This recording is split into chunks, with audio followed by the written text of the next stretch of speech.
members, Forests for the World and IFOAM for sponsoring this event. I'm going to introduce our speakers, and then we're going to do more of a conversation style event, and we will have time for questions from you all as well, so that you can join the conversation as we go along. So first, we are expecting, and I'm sure he'll be here shortly, Mr. Diego Pacheco from the government of Bolivia. Negotiators' times, of course, are always very valuable, so we appreciate as much time as he is able to give us today. I can also introduce on the panel right now Mr. Souparna Lahiri, who's from the Global Forest Coalition, Virginia Young with Griffith University, and Erica Lennon from Seattle. Thank you to all of you for joining us today. I want to start with a little bit, sort of a really basic question, actually. What is Article 6.8 supposed to be? What does it mean that it's a non-market mechanism? What do we think it can be, more importantly? What do we think what kind of climate ambition do we think we can unlock? And Souparna, I'd like to start with you.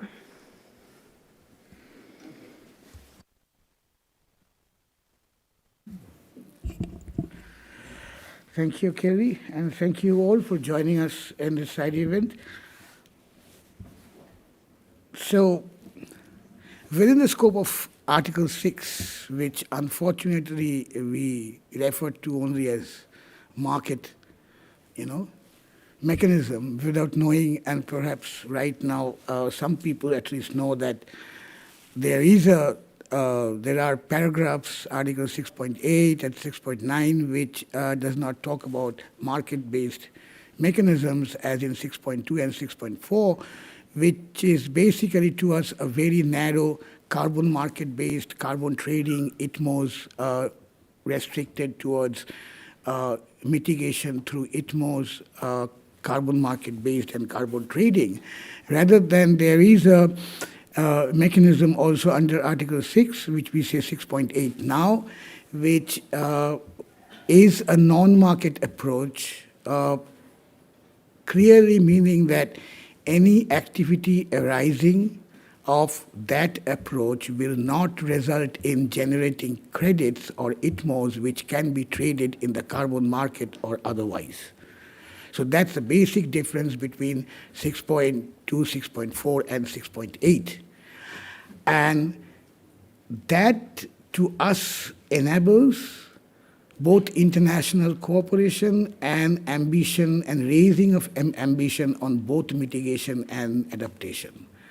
So it doesn't have to be only adaptation-centric. We can have joint adaptation and benefit mechanisms there. And also in the sense that not being restricted to a certain narrow straitjacket approach, the non-market approach opens up much wider and broader opportunities to raise ambition, and for, we would say very clearly, rights-based, gender-responsive, community-led, real solutions toward real zero. And that, to us, and that's why to us we have been pushing for 6.8. We recall that after the Paris Agreement, and Diego is there, who actually fought this 6.8 and 9, to be there in Article 6, and always says that we were alone. And of course, when 2016 it's all started, we also felt that people were always talking of 6.2 and 6.4, but there was nothing on 6.8. We are not even getting, we are trying to kind of sort out our thoughts, try to build initiatives that how could we bring this marginalized approach to a kind of to the front of the negotiating tables. And it really took a lot of time for a lot of people, including Bolivia, now I would say LMDC, to see that by COP25, at least, we were trying to make some inroads into the negotiating round, recognizing 6.8 as a legitimate, non-market approach-led climate action. Thank you, Souparna. And Diego, I'm going to turn, the question to you.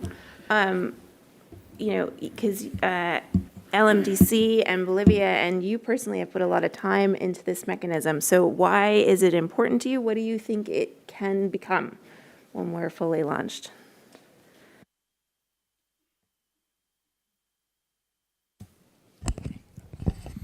Thank you very much. I'm really pleased to participate in this event in order to reflect a little bit more on no-market approaches. Well, what is the first understanding of no-market approach for Bolivia, and why we do bring this issue of no-market approaches to the UNFCCC? Well, Bolivia's position is very much based on the understanding of the living well in harmony with Mother Earth. This is basically the way how indigenous peoples and local communities reflect the relationship between human beings and nature. So the Bolivian position very much reflects this understanding of the indigenous peoples and local communities that Mother Earth is a living being, Mother Earth is sacred, Mother Earth should be respected and non-commodified. And the last decade we saw a very important push and attempt of developed countries and several countries trying to bring markets everywhere, trying to commodify the nature, environmental functions, and Mother Earth. That was the narrative of developed countries since the Earth Summit in 2012, with the narrative of the green economy behind. And this has moved everywhere to all the conventions and, of course, to the UNFCCC convention. So based on our understanding that Mother Earth is sacred, Mother Earth is a living being, so we do really fight at the beginning the market approaches. But market approaches are in that way are one of the tools and instruments for moving commodification of nature. And well, they didn't provide also a structural solution to the crisis of climate change. Even with markets, we didn't achieve nothing in the last 20 years because markets are really in place in the UNFCCC since the Kyoto Protocol. And since the Kyoto Protocol, the problem has been increased, the problem has not been reduced. The temperature is increasing in the world, even with having markets. And that's why we push an alternative proposal, which is not alternative. This is the base of the convention. The convention is based on non-market mindset, thinking, understanding. The convention is based on cooperation. It's not based on markets. That's why we said that this approach should be addressed in the context of the instruments to have in hand in order to implement the Paris Agreement. And well, it's non-market because the market mechanism was at that time the main instrument to solve the climate crisis. So developed countries and developing countries were just negotiating the new market mechanism. So strengthening, broadening the CDMs and well, all the perspective of the markets to have a very much powerful, larger market in order to solve the climate crisis. That's why we said in 1213, I think, that we should have a balanced approach between markets and non-markets. That's why it was introduced the wording of non-markets to move forward the negotiation of these approaches, which are, well, the proper wording is not, I don't like the non-market approach, no, but it should be a no-market approach is about collective action, a no-market approach is about cooperation, no-market approaches is about solidarity, reciprocity, complementarity between developed and developing countries. I think that that's the rationale for Bolivia behind this reflection on non-market approaches, and also is about, in the context of climate change, developed countries fulfilling their obligations with respect to developing countries in the context of the convention. No, provision of means of implementation for the needs of developing countries. That's the idea of the 6.8. Thank you. And Virginia, do you want to pick up on that and talk about biodiversity and what that means for 6.8 and why that's important? Yes, thank you. It's always salutary to me to read the preamble to the Paris Agreement that does talk about respect for Mother Earth and the importance of protecting biodiversity and ecosystem integrity, and then to read in Article 5 that it's about conserving reservoirs of all ecosystems, and then to reflect on Article 4.1d of the Convention, which is also about protecting all ecosystems and the reservoirs of carbon, and to see that none of that has been operationalised anywhere. It's a missing piece in the story of the Paris Agreement. And so the one place where we can land that integrated and holistic approach to people and nature is in Article 6.8. Now, that doesn't mean we don't have to try and do that in other places as well if we're not going to have actually climate disasters for biodiversity on our hands. But 6.8 is a refreshingly reframed clause of the Paris Agreement that enables, it actually reflects the way we live, which is an holistic way. We don't have little piecemeal bits of now we'll do something on biodiversity and now we'll do something on climate change. Our actions in everyday life affect both, and both affect our actions. So that opportunity in 6.8 I see also as an educative space for many decision makers. There aren't many Bolivians sitting around the negotiating table, and it is alarming how few people actually understand the two-way interactions between climate change and biodiversity. I think everyone gets that climate change is not good for biodiversity. Almost nobody understands that if you unravel ecosystems, if you unpick the web of life and the biodiversity that comprises ecosystems, those actions increase the risk of climate change. They increase emissions if you damage ecosystems by removing the biodiversity that underpins the integrity of ecosystems. So that functional role, understanding that functional role of biodiversity is missing in this forum, and Article 6.8 is a place where we can also help educate people about those interactions and how important it is to have an holistic approach to the problems we face. Thanks, Kelly. Thank you. And Erica, I'd love to have you come in on this question and also what differentiates this approach from the market approach we're seeing developed under 6.2 and 6.4. Developed under 6.2 and 6.4.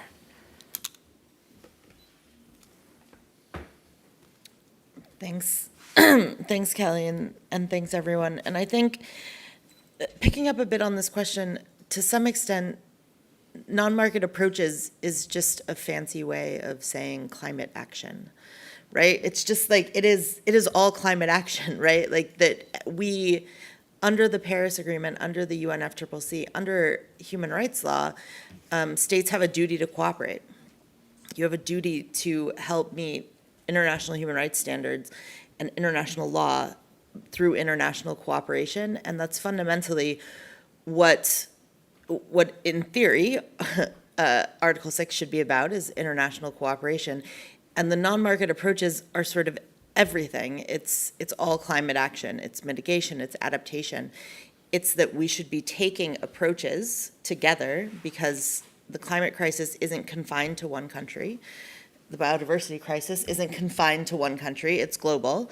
And so we need to be working together to address this, and we need to do it urgently.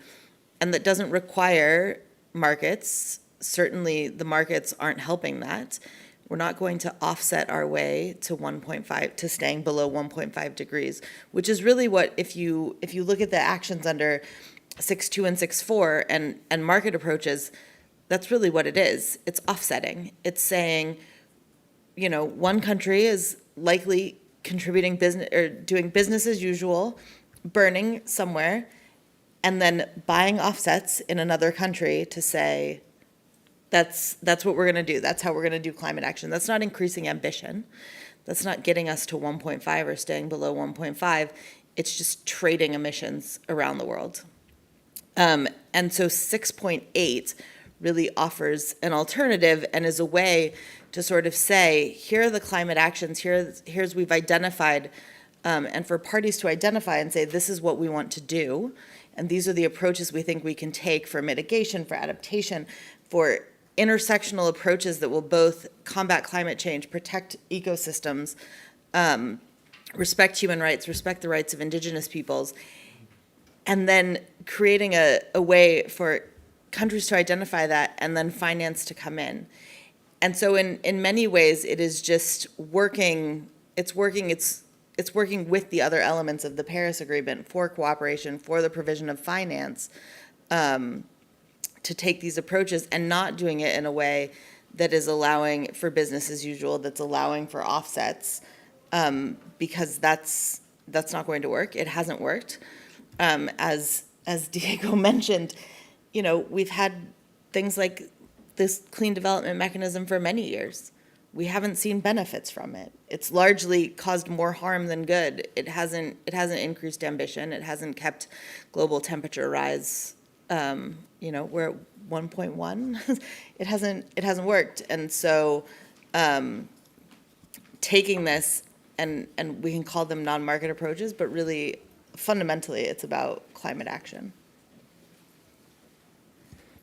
Thank you. And if any of our speakers at any point want to jump in, just signal to me. But what struck me, Erica, when you were saying that was actually a line from, I believe it was WWF's presentation, that, you know, we're talking about everything and nothing, and that so much can fit under 6.8. And so I'd like to sort of focus on that a little bit more, about what some real opportunities are in 6.8 and what particularly is well suited for 6.8 that might be a concern or might not be covered at all under a market-based approach. And Diego, if you don't mind, we will start with you again. It's a difficult question for me. No, because no market is very holistic and have this integrated perspective. And I really like your approach to no market, saying that it's climate action.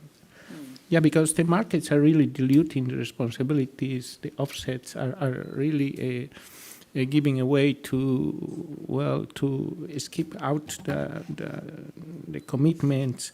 And but no market is completely different. It's really climate action, because you really are recognizing that there are a lot of efforts to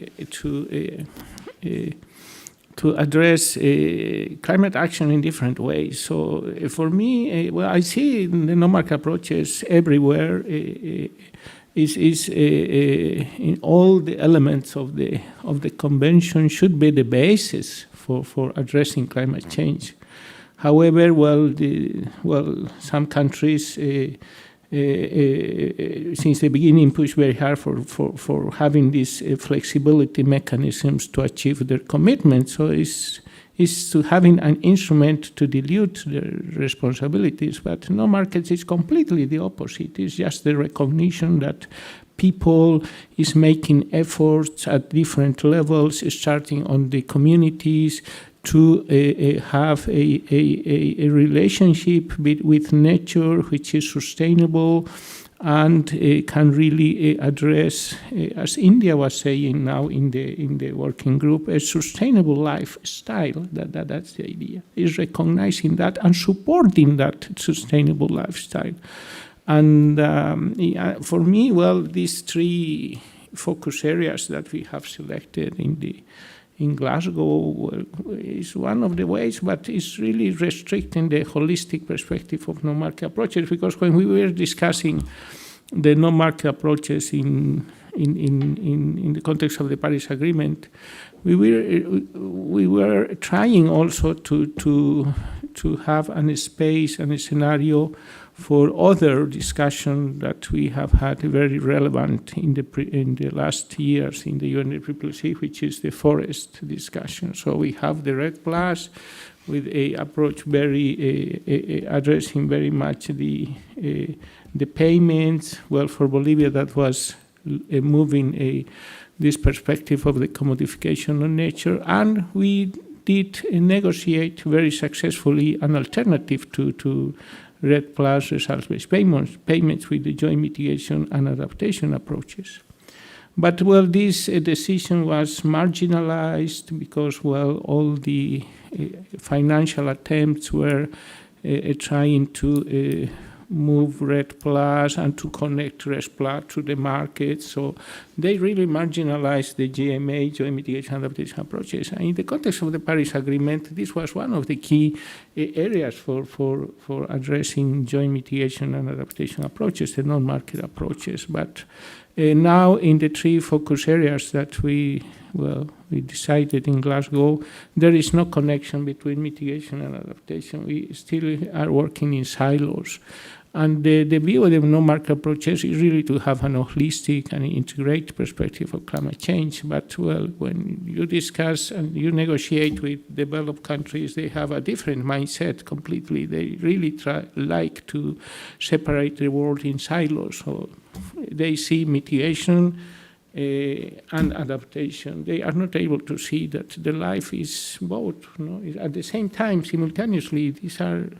But, well, we need to live with that. And finally, we have a mitigation and adaptation. But for us, is mitigation, adaptation, joint mitigation and adaptation is where we do really need to work in a more holistic perspective. And of course, forests, agriculture, water are the key issues for addressing, is the scenario, the no-market approaches are the scenario really to address these issues that are really the interests of the local communities and indigenous peoples, and to provide support for the livelihoods of local communities and indigenous peoples. That's very key for the Bolivian position. Yeah, I think apart from the fact that Global Forest Coalition and other members of CLARA, in terms of from the very first beginning, were against bringing putting land into the market. In that sense, we were very clear that land should not be within 6.2 and 6.4. But considering and it's a position which is very strong. It's a position against the offset and the dangerous impacts that such offset projects and carbon markets have on not only the forest biodiversity, the entire ecosystem and the communities that they sustain. But right now, what I can't believe myself is that the same 6.2 and 6.4 are being carried on just as nothing has happened after even the series of IPCC reports saying that we need immediate reduction.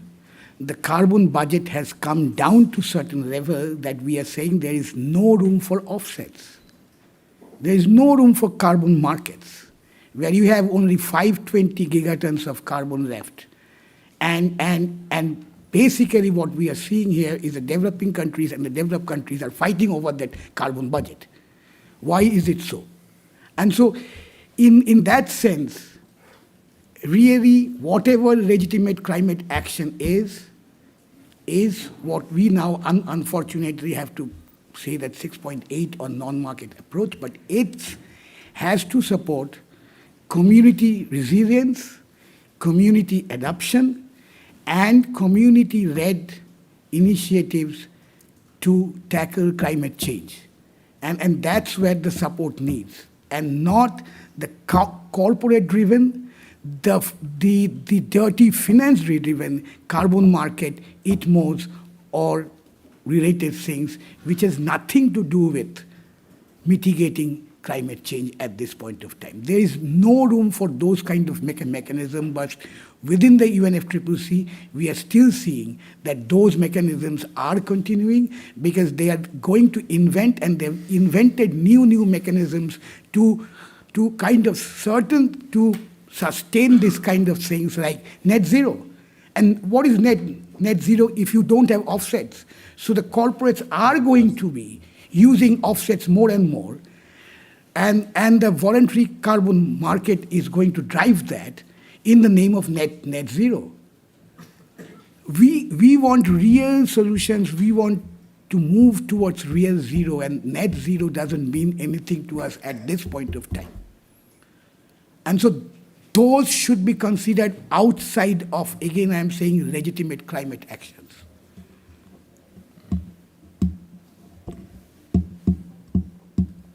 I guess the mics want all of us talking at the same time.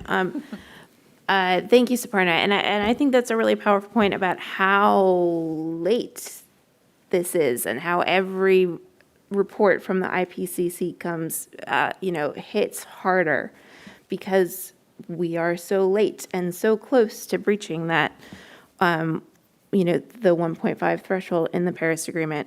And we know the land sector is really important to climate action going forward. So Virginia and Erica, would either of you be interested in weighing in on the land sector particularly, and why Clara sees that as a natural place for 6.8, but not for 6.2 and 6.4? Sure. Few people realise, I think, that there's more carbon in ecosystems than there is in fossil fuels, but they're not fungible. So the way in which carbon cycles through ecosystems is completely different to just digging up a fossil fuel and burning it and sticking it straight in the atmosphere. So in an ideal world, we'd have separate targets for biogenic carbon and geocarbon. And we would never have got into this mess around essentially trying to trade actions in land and forests and ecosystems against fossil fuel emissions. And it really does lead us into a very messy accounting space. The disasters that have happened as a result of trying to treat those sectors as fungible means we focus solely in the land and forest sector on annual fluxes and don't look at the main game, which is the stability of the carbon that those ecosystems store. It's the storage that matters and how close that is to their natural carbon storage capacity. It's a completely different set of metrics really are needed for the way we think about carbon in ecosystems to the way we think about carbon in the fossil fuel sector. So the idea now, when we're so close, as Souparna said, to hitting the limit of the available carbon budget, we know we have to turn the trajectory on climate change and biodiversity loss around before 2030. The biodiversity crisis could take us out before the climate crisis. Few people realise that. 25% of the world's agricultural soils are in collapse. Oh, goody. Like we lose the bees and our insects. There's a swathe of insects on the point of extinction. We go. This is not a time to think of we've got this problem over here and that problem over there and climate mitigation and adaptation. We have to think holistically and solve the problems holistically. Markets can't do that. And with the best will in the world, they can't do that. We've passed the time for them. We might have been able to have markets and emissions trading schemes 40 years ago. Not now. It's too late. So part of the transformational thinking that we need is to shift our thinking towards, what are the real actions that we can take at every level, whether it's as an individual, local communities, governments at all levels, and business. Business does need, we need that transformational change everywhere, and we do need mechanisms to encourage business. But with offsetting, which is really, as Souparna said, that's really what markets have become, it's just a get-out-of-jail-free card. It's delaying the inevitable, where we'll either succeed or fail in the next 8 years. So we have to send that signal quite strongly, and 6.8 is I hope, will become a much stronger mechanism than 6.2 and 6.4. I hope that can be built into something that offers real solutions and supports communities at every level to, as you say, it is about livelihoods, and it's, I like to use the term climate resilient livelihoods rather than sustainable, because I think that's become rather an abused term myself. But anyway, look, thanks, Kelly. There's just so much you could unpack in this space. Thank you.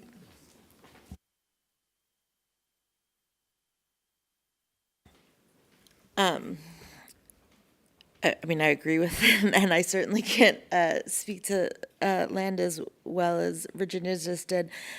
But I'll pick up on a couple of points. Is one, as the IPCC has pointed out, not only has the IPCC pointed out exactly how close we are, and exactly how quickly and how fast we need to act if we're going to keep below 1.5, but it has also pointed out something that I think, many of us on this panel and in this room, I imagine, and in these halls have said for years, is that the most effective climate action is climate action that is led by local communities, by Indigenous peoples, by women.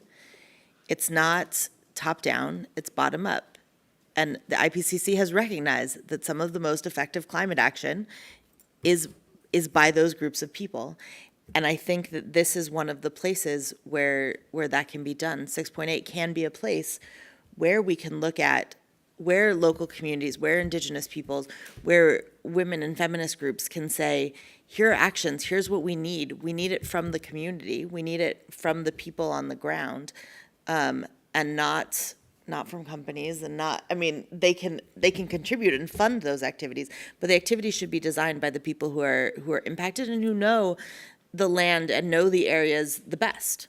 The people who are going to know how to mitigate and how to adapt the best are the people in those communities, or the people who live there. It's not going to come from over here for people who live over here. And the science tells us that, and I think that this is one of the places where those activities can come forward and hopefully then get the support they need, because obviously a key part to implementing the Paris Agreement is that we need the finance to be there. It's not going to work if we don't have finance for mitigation and adaptation, and to say nothing of loss and damage, but we need that needs to be there for there to be action. And I think the other thing is that one of the things we've seen, and one of the problems and the failings of the markets as we've seen them in the past, is that what they've led to is not climate action that is coming from the communities. Much of it has been climate action that communities have opposed. Much of it has been climate action that has destroyed communities, destroyed their livelihoods, flooded their lands by building large dams, cut down their forest in the name of sort of trading of emissions credits. And so any of those activities, we don't want to see. The markets have largely promoted land grabbing, has promoted violation of land rights, violations of Indigenous peoples' rights. And that hopefully, if designed right, and if you're really taking action that's led by people, would not happen through the sort of non-market approaches identified in 6.8 that should be based on upholding the rights of people as a core part of it. Yeah, thank you. A real core principle for Clara has been the importance of the land sector and how critical that is for food rights and for land rights and for the rights of Indigenous peoples, and how it must be treated with that care.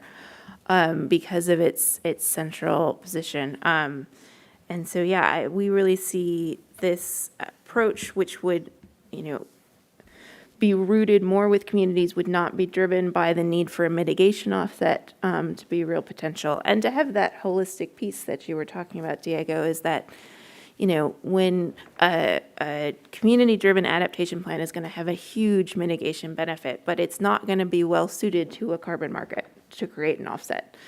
But we need those community-driven adaptation plans, or we're never going to meet the goals of the Paris Agreement.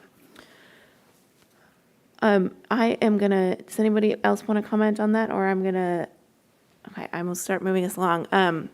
Because I do want to pick up, there was a workshop on Tuesday on 6.8 that I think was really exciting, and lots of ideas were put forward.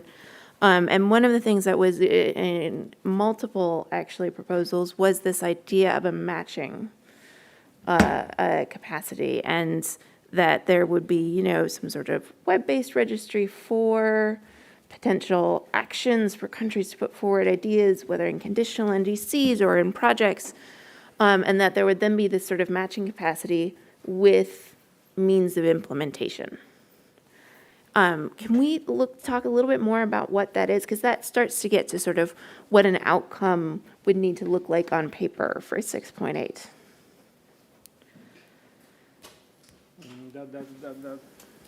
The key discussion in Glasgow. Well, well, for Bolivia now, for the LMDC, the no-mark approaches should go very much beyond the knowledge sharing, because, well, we can continue discussing what are the experiences at the local level. The climate action is good, but it's not enough. And for us, the no-mark approaches, we always have had the idea to have a mechanism as the markets have a mechanism. So the idea was to have also a very similar institutional arrangement. So we push very hard for having a mechanism on no-mark approaches to really have the capabilities and the power to address financial issues, to interact with other entities of the UNFCCC, and to really have a scenario to recognize the no-mark approaches, but also to support no-mark approaches. That's the idea, to support climate action to some extent. But, well, we always have had this view that, well, no-mark approaches should not have an institutional arrangements in the UNFCCC, and just to have to keep the no-mark approaches as a knowledge-sharing platform. That's why, with the idea of having this Glasgow Committee on No-Mark Approaches, which now is only a work program, but the idea is that this Glasgow Committee should evolve into a new institutional arrangement. So the idea is that this committee at the end should be the way to identify no-mark approaches, but also to support, to strengthen the no-mark approaches, because we do need to strengthen climate action. So that's the idea of having this a matching facility in the context of the Glasgow Committee to really identify, have this mapping of the needs for strengthening no-mark approaches, but also the mapping of the initiatives that can support to some extent the no-mark approaches. So in the core of the proposal of the LMDC is the establishment of the matching facility in order to really strengthen the no-market approaches. But, well, this is always the issue of the discussions between developed and developing. Now, in the contact group, we have had a good support from the African group, from the ILAC for the matching facility. But if the US, New Zealand, even Japan, well, they said, well, the no-market approaches is only about knowledge sharing. So the largest polluters in the world are trying to stop climate action. And we do really need in this decade the climate action that, well, is behind the no-market approaches. That's very shocking for us. So we do really need to address solutions in this decade, and the large polluters are just trying to postpone the support to climate action. Does anyone else want to weigh in on the matching, which was also in Clara? Erica?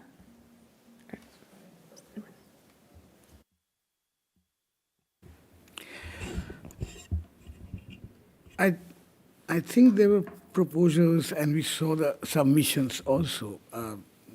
WWF had a proposal on matching facility. The LMDC one is quite detailed. But I think we need a little bit of more clarity on how that will work, I think, in that sense, and how the interaction taking place, taking into consideration the formation of the registry and then the link to the web-based platform, and how this will work. I think we will appreciate if LMDC and Diego from Bolivia could do some more work. We can support in that, more thoughts going into that whole mechanism to make it, to have much more clarity, so as to even fight out what the kind of barriers that we are seeing at this point of time. As you did mention that, the Article 6.8 and non-market approach cannot be just put aside and seen as a knowledge sharing platform, but it is much more and much else. And so that mechanism needs to be very clear and succinct, so that we can fight out all the barriers that is coming in front of us. And the other thing is that it's like my way or highway. Like, either the non-market approach is brushed aside without having an institutional mechanism and a knowledge sharing platform. But one of the presentations and submissions also told us that or you can serve the market mechanism. In what way? That the non-market approach can be used as a readiness mechanism towards market-based mechanism. And so it's and clearly pointing out and bringing in the example of REDD+ at this point of time here. And this is like, it's unbelievable that somebody from the conservation side can say today, very boldly, in a workshop, that we think non-market approach and 6.8 could be used as a readiness mechanism towards market-based mechanisms and projects like REDD+. And this is how 6.8 and non-market approach is been seen in many of the circles today.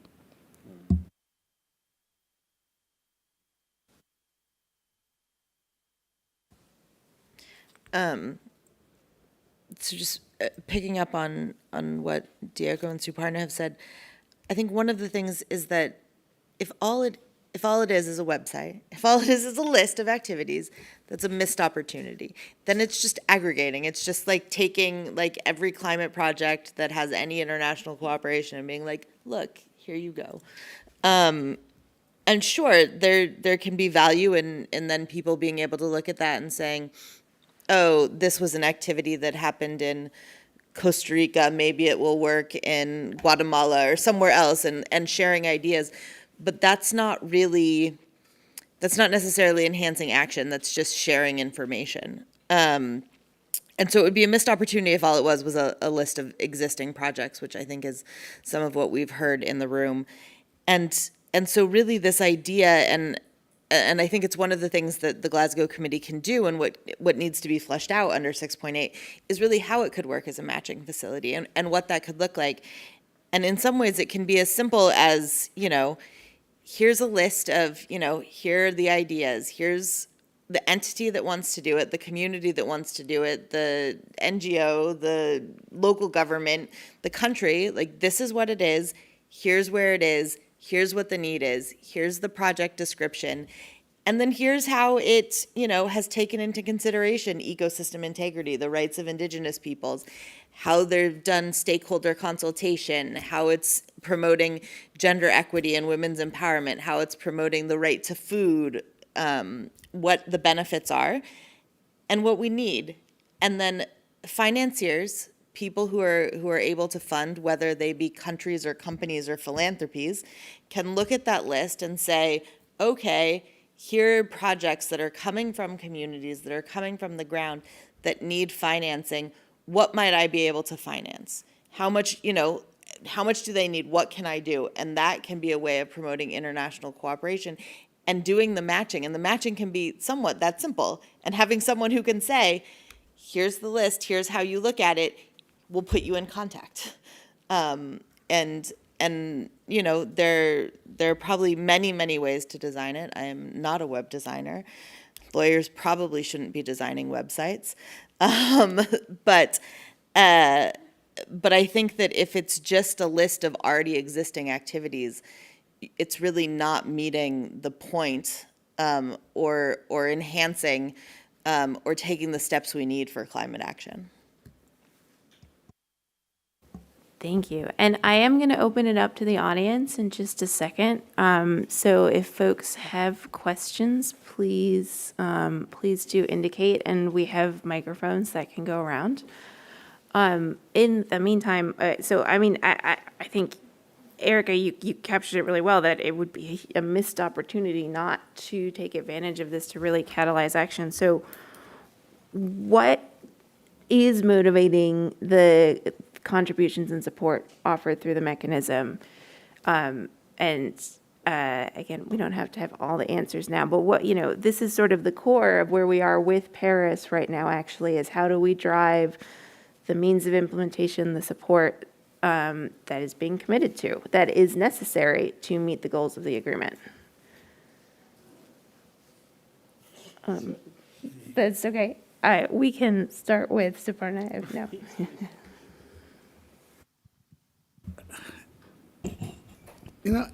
I think what Erica has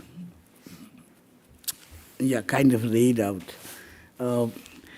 We have thoughts, we are sharing those kind of things amongst ourselves to kind of, take this beyond where it is today. And of course, one of the useful tools in that is that web-based platform. And there are discussions like whether one could have a country profile into it, their NDCs being registered, and then the proposed projects that they want to be funded in one place, so that it has a database.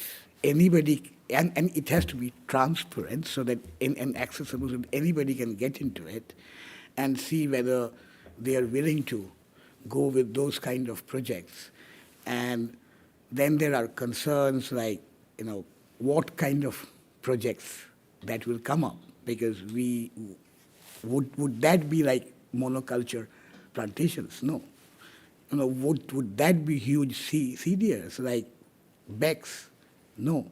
So there has to be some kind of oversight mechanism also available to the civil society and others to see that those kind of projects, the nature of projects that come up in the platform or are going for funding are not those which are, false solutions or false climate actions. And that oversight has to be there equally with this kind of a mechanism.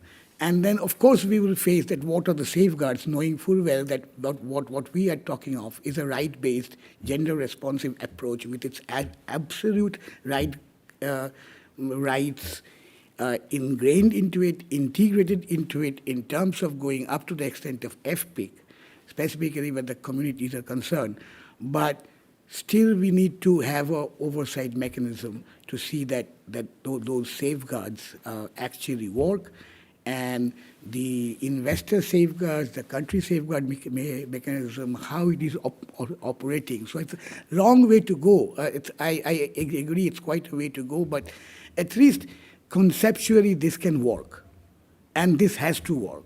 Because if the kind of situation we are in today, if we have to really go for real solutions and not false solutions, we have to try these mechanisms, which are very close to the communities, very close to the ground, and by nature will be very participative, and the decisions will be from bottoms up. So we have to give the kind of support for this kind of mechanisms and approach, and that's why we are really trying to push hard. Ourselves also should see that how can we support 6.8, the non-market approach in this case. And it's today it has come up, it's a good idea from the African countries also, that approach and that mechanism may not be within UNFCCC only. It can also be used outside UNFCCC. And so we are going far, and that's a good sign that really countries and parties are thinking a lot on this kind of approach. So they are kind of trying to own the approach, and that's where we have come. And it's very positive when countries and parties try to own an approach. Nothing better than that. Well, just I want to say that any contribution for strengthening the discussion of the 6.8 is very welcome. As head of delegation of Bolivia, we have tried very hard to identify what are the fundamentals of the no-market approaches, and so far we have identified these four things: the registry, the matching facility, the repository, and the coordination network of the UNFCCC entities. Of course, around we have other initiatives, strengthening working groups, by learning by doing, having sharing of experiences. But around these fundamentals, I think we can really think more in addition, what else, what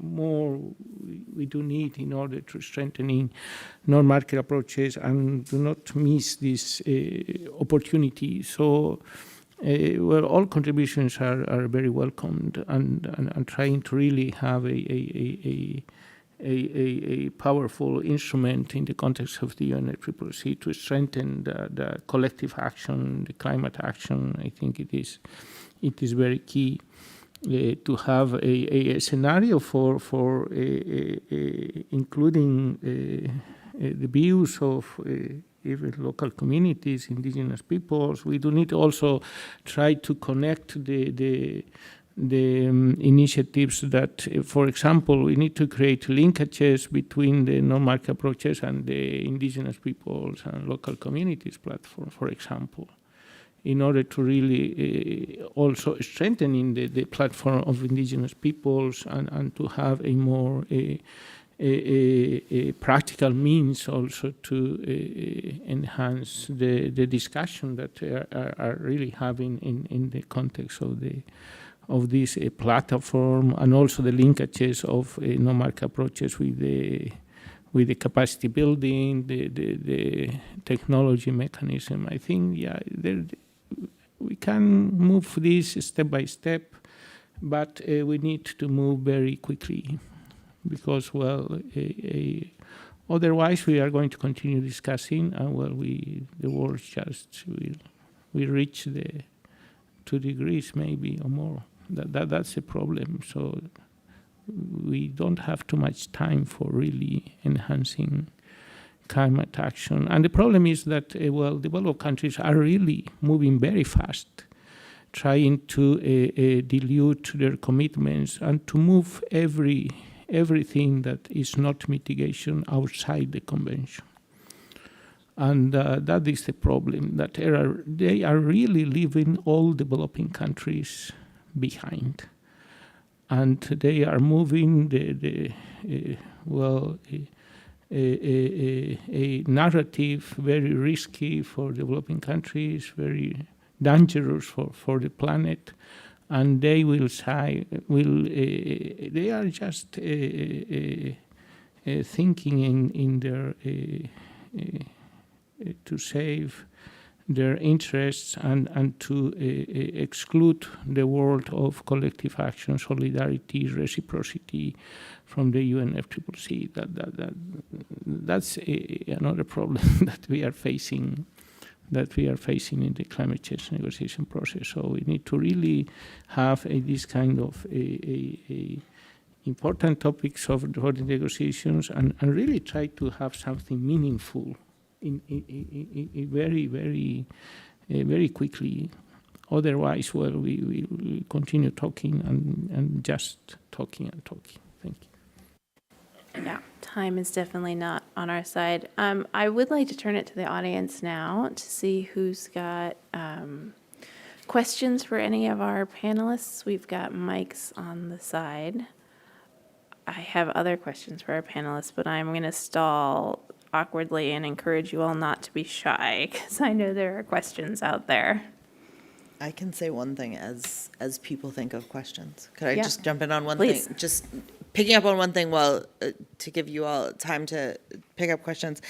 I think your question, Kelly, about what motivates this support is really key. And I think if we had the answer to that question, we would have a lot more climate finance on the table. And I think it's what needs to be motivating support. I mean, what should be motivating support. One, I mean, obviously there are obligations that countries have, especially the countries who are most responsible for the climate crisis have. They have obligations to provide that support. It's in the convention, it's in the Paris Agreement. They are supposed to be providing support for climate action elsewhere. They have a duty to cooperate under international human rights law. And really, what should be motivating it is that the climate crisis is the largest human rights crisis of our time. And if we don't take action faster, if we don't keep global temperature rise below 1.5, we are already seeing the impacts of the climate crisis now. We're seeing the impacts of the biodiversity crisis now. And if we don't increase that action, if we don't increase our NDCs, we are all going to suffer. There is going to be so much more loss and damage. And so what should be motivating it is the fact that if we don't act now, it's not going to work. We're not going to stay below 1.5, and the human rights violations are only going to increase. And so we need the support, and that's really what should be motivating it. Is the realization of and the enjoyment of human rights for everyone on the planet, and the protection of ecosystems and respecting the earth. Yeah, thank you. Janis Stoppel from Greenpeace. First of all, thank you very much for the beautiful presentation and also outlining what 6.8 could be. And I think you already went into quite some details that I really appreciate. Especially because we also from Greenpeace's perspective see it with great concern with the developments that we saw over the last few years towards 6.2 and 6.4 and the focus of big emitters seeing the gold rush and cheap offsets that is developing there. My question is in terms of ensuring, or actually I have two questions. The first of all, how would you envision on how 6.8 can ensure that bad projects like big biomass plantations, projects where you have massive impacts on communities, on the environment, are not part of 6.8?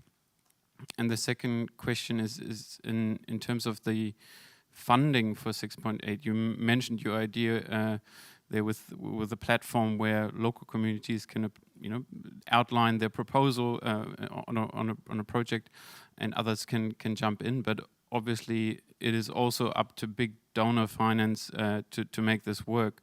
So how would you envision to actually gain support for this idea in the especially donor community or with big countries that are willing to put money on the table for this? Thank you.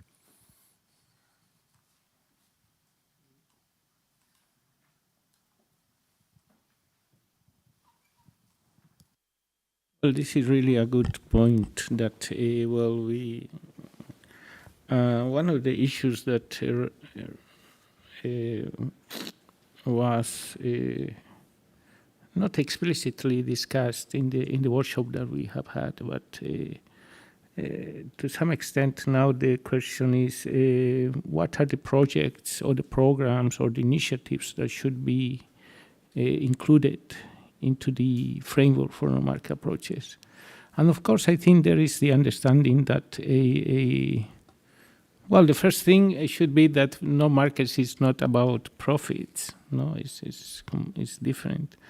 But I think there is understanding that we should develop some criteria for assessing what are the initiatives that should be included and developed and strengthened in the context of the no-market approaches. And of course, the first issues that we should include in the criteria is I don't know, we have the safeguards we have discussed a lot in the context of the RED Plus. I think could be one of the elements of the criteria, issues of climate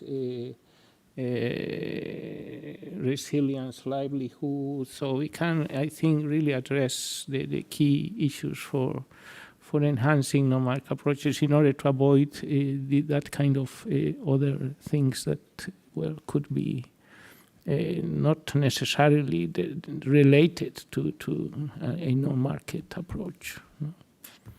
I think there is a way for avoiding that.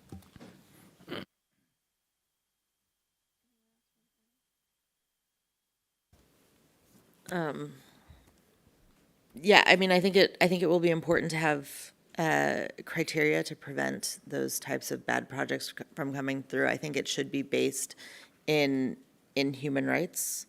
It's in the Paris Agreement that when taking action to address climate change, you need to respect, promote, and consider human rights, the rights of indigenous peoples, women's equality, intergenerational equity, ecosystem integrity, food security, the right to participation. And I think what's key to that is that projects that are, large biomass projects, large projects like that, are not going to meet those criteria. They aren't going to meet the criteria for respecting human rights, for respecting the rights of indigenous peoples.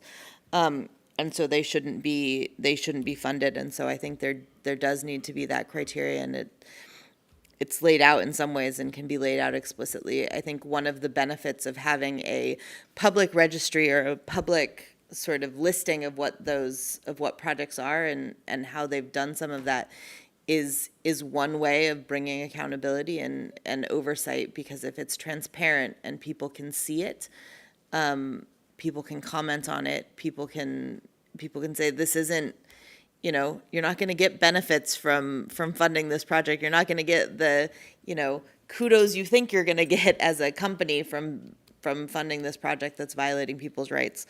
And so I think transparency is key on that for sort of public accountability. And as for the funding, I think that's the key question. I think that's the key question. And I think what we've seen over and over again is that largely climate finance, we haven't reached the climate finance goal of 100 billion by 2020. We know that that's too low. We know we need more in the trillions of dollars, and I think that unlocking that climate finance is really key. And I don't have an answer other than it has to come, because there's no way that countries are going to be able to deal with the climate crisis unless they have support. And so it has to come from somewhere. And I think that more and more as companies, as donors, as if you're looking at non-countries, if you're looking at companies and philanthropies or others, are looking for ways to, if they're looking for ways to address the climate crisis, because they realize that it needs to be for the sustainability of their long-term business, is that the way they should do that is not by trying to offset their way and continue what they're doing, but that the way they should do that is by providing support like this that's needed. But I don't have a better answer than that. Just commenting on that, because I'm involved with two major programs in Australia, which is very community-based, one on the southwest of Western Australia and one that reaches up and down the whole east coast of Australia. And what we're finding in the last couple of years is increasing interest from funders in supporting projects that are good for people, good for nature and good for the climate. And so there is actually a change starting to happen, protection and restoration having purely a climate metric. And that shift has been really marked for me. So there's more of a sort of, to use a Melanesian term, a basket of benefits approach being appreciated, if you like, by funders. So I think the time for this has come, that people, when you talk to ordinary human beings, they know we don't live our lives in silos, and this is not how the world works. And so when you've got, particularly when you can really demonstrate the benefits for communities and for nature on the ground, that's quite powerful. So I think there is a lot of power in this new approach. It actually resonates more with people than the market stuff does. It really isn't than the market stuff does. It really isn't. There's no human engagement in the market stuff, whereas this is about how humans live with nature and support each other. It's a good. I think it's a good story, and one that the time is right for. I'm just thinking that, funding is very, very crucial for climate action, but also like in GFC, we had this Community Conservation Resilience Initiative project, which was in 22 countries, and it really threw up something through which we actually got idea and kind of that it's the communities, what the communities need. And with the thing that centuries, forest has been conserved by those communities without any money, because they sustain from there. They will sustain that. But what is lacking today, along with why the clamor for fund, is that their traditional customary rights and practices have almost gone. So what we need more support in this case is the legislative and policy support towards their tenure rights, towards their collective rights, restoring the rights that they have been taken away by the colonial administrations and the countries 100 to 200 years back, and how by that they appropriated the natural resources and the forests, which generated revenue for their kingdom. So basically the communities are again and again saying that what are the barriers to their climate action? And one of the barriers which is coming out is its lack of legislative and policy support. And funding comes next. If the government really needs funding for this legislative and policy support, be it be, but it has to be in place. And 6.8 on non-market approach cannot succeed without ensuring tenure rights, women's access to land, IPLC governance, which are crucial for climate action. So, that is the core of the support that we should look for, also in terms of the projects. Thank you. I think that was actually a really rich discussion. I know we have a question in the front of the room, if we can get a mic to him, and then we have another question in the back. Great. If we can take both of those questions, then maybe our speakers can comment on both. Thank you. This is a topic that I'm just sort of learning about. My name is Joshua McNeely. I'm an indigenous people's representative from a developed country. A developed country that just in this past week has announced its carbon market process, and in that announcement had also made quite a number of references to supporting indigenous peoples to be involved in habitat restoration and projects to sequester carbon. Projects that are in my country we've never thought about them as carbon sequestration projects, but they're nature-based projects that are community-driven, much of which has been funding from either government or from other organizations. I would say, would fit your non-market approach. But I'm worried, as what's happened in my country on many issues, of the marketization or the commodification of that type of work, where we have a land. So, for example, seagrass beds, which absorb a tremendous amount of carbon, some of the best carbon sinks in the world, that over time, maybe not right away, but over time, somebody recognizes and says, well, that's absorbing a lot of carbon. We should actually count that as a carbon credit. And so something that starts out as a non-market approach, how do we prevent that from getting sucked into this carbon trading sort of mechanism? Because as you mentioned, we are at the limit of our carbon that we're allowed to have. We don't have room for carbon trading anymore. We need to reduce carbon. So I was wondering if you have any thoughts about how to prevent those projects from getting sucked into this whole world of carbon trading. Yeah, there's a whole other move afoot that's relevant in this space, and it's certainly in the Clara submission on Article 6.8, and that is to take a look at and trial. There's a new ecosystem accounting framework that doesn't lead to trading, that simply leads to recognition of the benefits for communities and for the country of actually having ecosystems in good condition. So it's got nothing to do particularly with carbon. It's recognising the full range of benefits that come from having healthy ecosystems.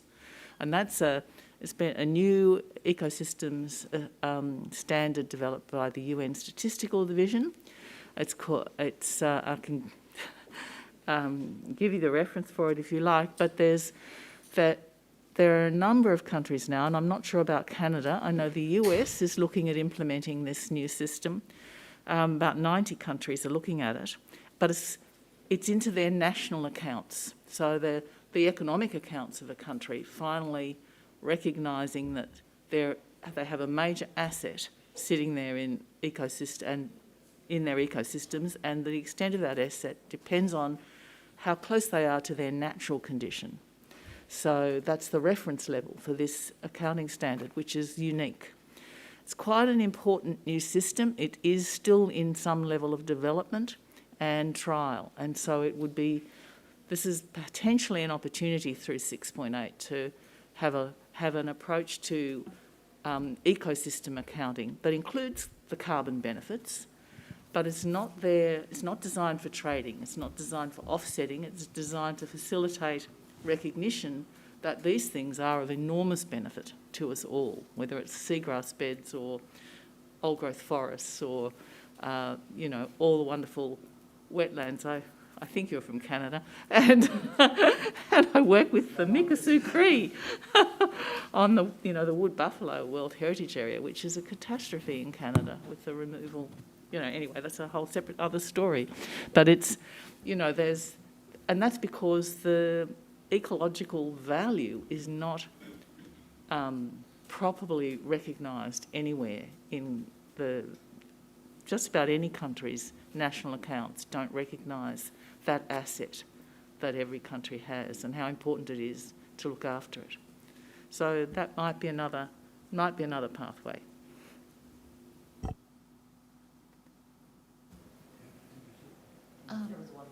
Yeah. This is a thought/question about applicability, but when I've been listening to, I just keep thinking that this needs protections under trade agreements. Like international trade agreements need to be written to protect these kind of projects so that when when communities are doing commerce and when they are making these agreements and governments are saying we're allowed to do this and we're responsible for that, these kind of projects have protections where they're not allowed to be trounced upon in the interest of making money.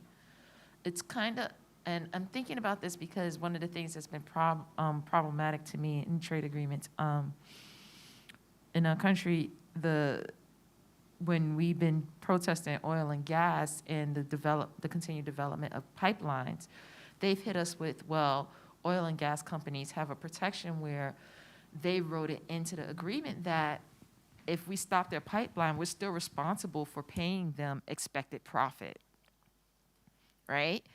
And I think that if somebody can be convinced to write something that insane and make it legal to protect their profit, then we could say we want to protect the expected benefit of preserving lands and creating good habitats and ecosystems. So if you do something to harm that with your proposed trade, you have to give us something in return, or there's a penalty for it. I warned you, it's a big leap, but I just think that there's a protection available in acknowledging that there is collective benefit to everybody for these kind of non-market projects, but we have to acknowledge it on the completely corporate and funded side of international trade to make it stick. It was just, it's a thought kind of question, kind of, if anybody has any thoughts on that. It's a big question. Thank you. I am looking down the table at the lawyer at the table. You welcome creative thinkers in this room. I do welcome creative thinking. It is not something I've necessarily thought that much about. I'm skeptical of using trade agreements to protect the environment because traditionally trade agreements have not done that. They've had provisions in there about the environment, but they are in that they are to promote commerce. They often are not protecting the environment. There are duties to protect the environment. There are duties to not cause transboundary harm. There are obligations. There are laws that protect the environment in countries, and not cause that harm.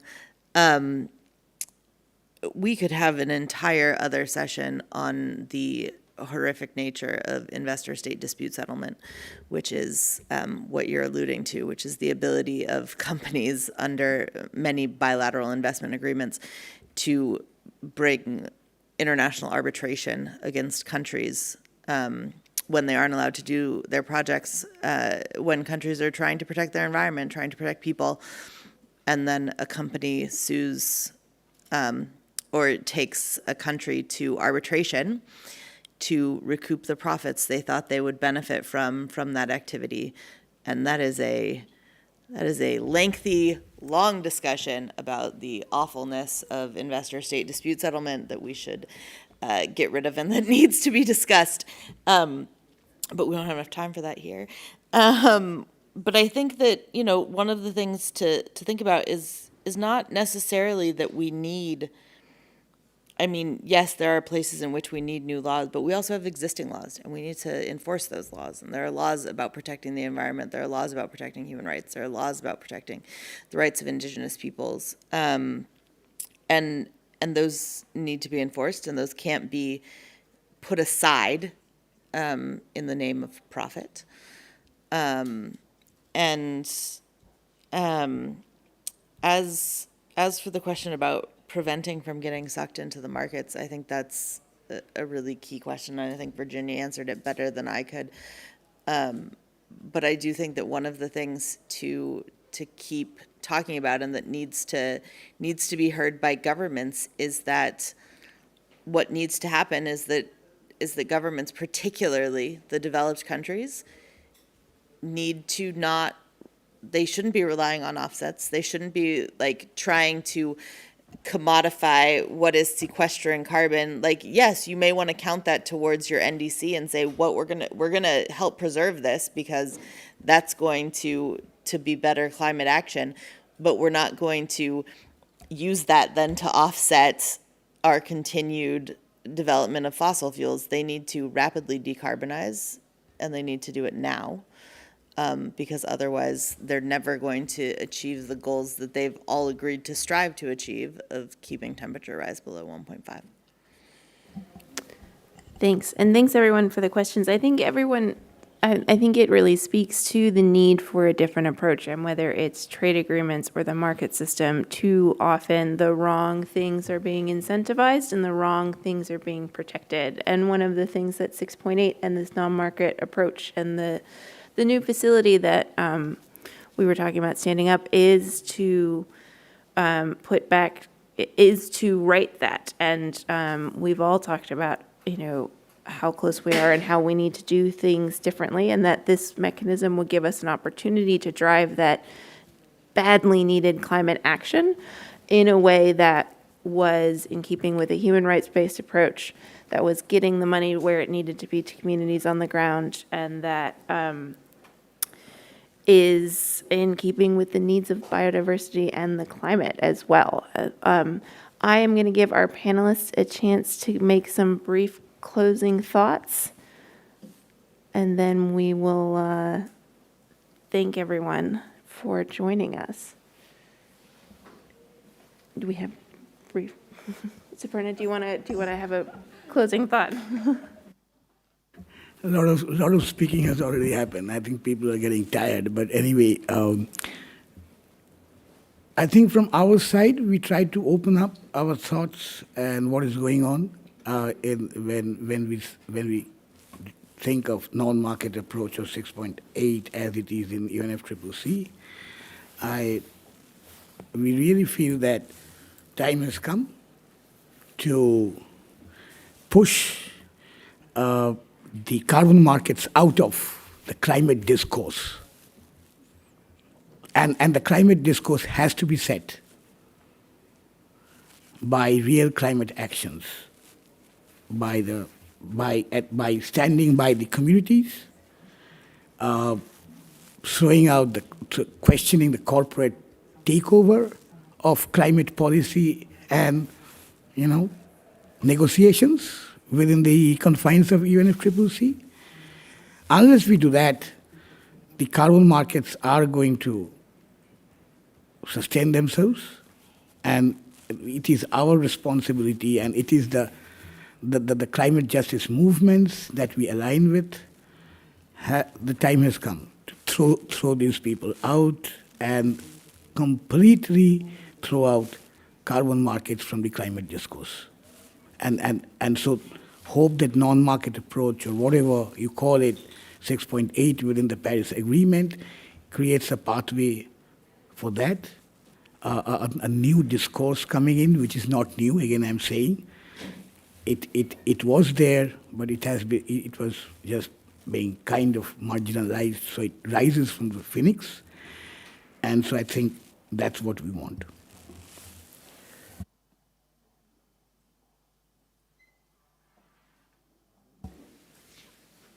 I think I'd just like to end on the note that we need to encourage the parties here to think about this mechanism as something that truly can be framed as doing something positive for people, for livelihoods, for climate, for biodiversity, ecosystem integrity, and there is no other mechanism as yet in this forum for doing so.